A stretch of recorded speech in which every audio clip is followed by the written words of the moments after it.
Welcome back to the Most Politics in the Morning. New poll numbers just out this morning. 51% who saw the debate say that they felt Joe Biden won, compared to 36% for Sarah Palin. But it wasn't just the candidates' answers that voters were listening to. Body language, facial expressions, all of it can have a big impact on the overall feeling they get from a candidate. Drew Weston is the author of The Political Brain, and TJ Walker is a body language and media consultant and the author of over 50 books and CDs, including Media Training A to Z. Good morning to both of you. Thanks for being with us this morning.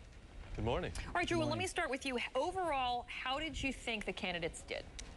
Well, I think that Sarah Palin passed the George Bush competence test. You know, I think she was above the threshold of she didn't make any major gaffes, and that was a positive for her. I think Biden came out as the Biden who came out in the Democratic debates. This was probably his strongest performance. He was comfortable. He didn't have any trouble with the gender issue with her, yet he was very comfortable with attacking the Bush administration and McCain in particular. And TJ, when you go to read body language, there was a lot going on there, but both of them, as they were delivering their lines and criticizing each other, had smiles all over their face. They both came across as relaxed. Palin especially did not look scared like she did in earlier interviews this week. She didn't have any of those moments when she looked like the kid who was asked, well, what did you think of that homework assignment? And she looked confident, comfortable, and much more relaxed. And Drew, I want to play something that struck a chord with you. This is when Senator Biden spoke about the difficulties of being there for your children as a single parent. He got a little bit choked up. Let's take a look. The notion that somehow, because I'm a man, I don't know what it's like to raise two kids alone. I don't know what it's like to have a child you're not sure is going to make it. I understand. All right, and what we really wanted to see there, which we clipped away from actually, was Sarah Palin's reaction. You felt that this was a missed opportunity for her.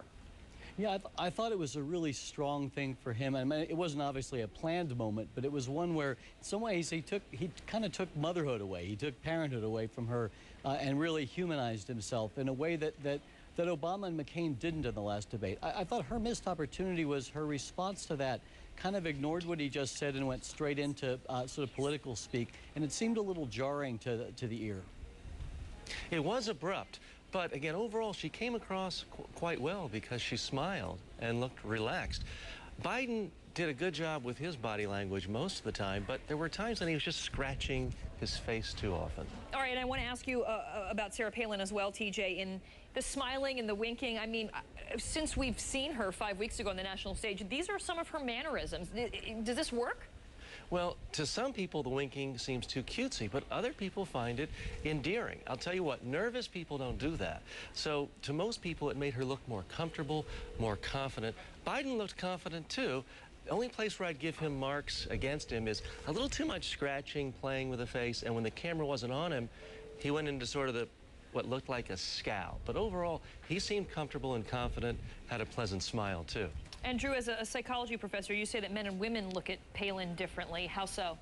Well, if you watched the dials last night, one of the most interesting things was she was supposed to shore up the female side of the ticket, and men were really responding to her among those independent men who were being dial tested in Ohio. It was the women actually who weren't responding to her, which was a really interesting phenomenon.